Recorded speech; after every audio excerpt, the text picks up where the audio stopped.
নমস্কার বন্ধুরা, welcome to my channel. চলুন জেনে নেওয়া যাক এই বছর উল্টো রথযাত্রা কবে পালন করা হবে। উল্টো রথযাত্রা, যা বহুদা যাত্রা নামেও পরিচিত, উল্টো রথযাত্রা 7 দিন পর অনুষ্ঠিত হয়। যেহেতু রথযাত্রা 2025 সালের 27শে জুন শুক্রবার তারিখে অনুষ্ঠিত হবে, তাই উল্টো রথের তারিখ হলো 5ই জুলাই শনিবার।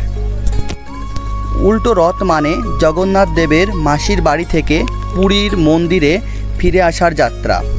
এই তারিখে জগন্নাথ দেব, বলরাম এবং সুভদ্রা তাদের মাসির বাড়ি গুন্ডিচা মন্দির থেকে পুরীর মন্দিরে ফিরে আসেন। এই যাত্রা রথযাত্রার একটি গুরুত্বপূর্ণ অংশ এবং এটি প্রায় 1 সপ্তাহ ধরে চলে।